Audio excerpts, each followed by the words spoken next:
The construction of our entire project is very high standard and also very regulated. This is our 33 kV high voltage distribution room. This is a DC screen and this 33 kV inline cabinet. Here are 6 out-of-line cabinets.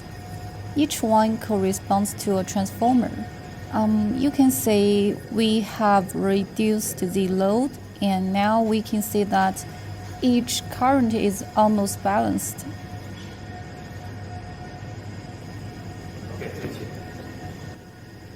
This is a computer room that we are running now.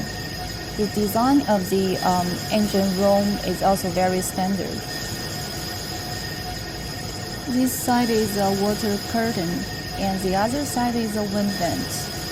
Look at our shelves. There are 12 groups in all.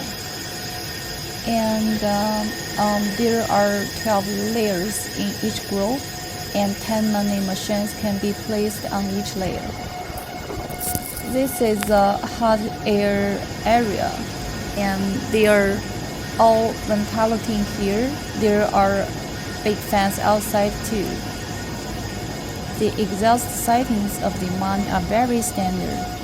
We can say it's an exhaust vent here, and it creates a completely natural wind tunnel.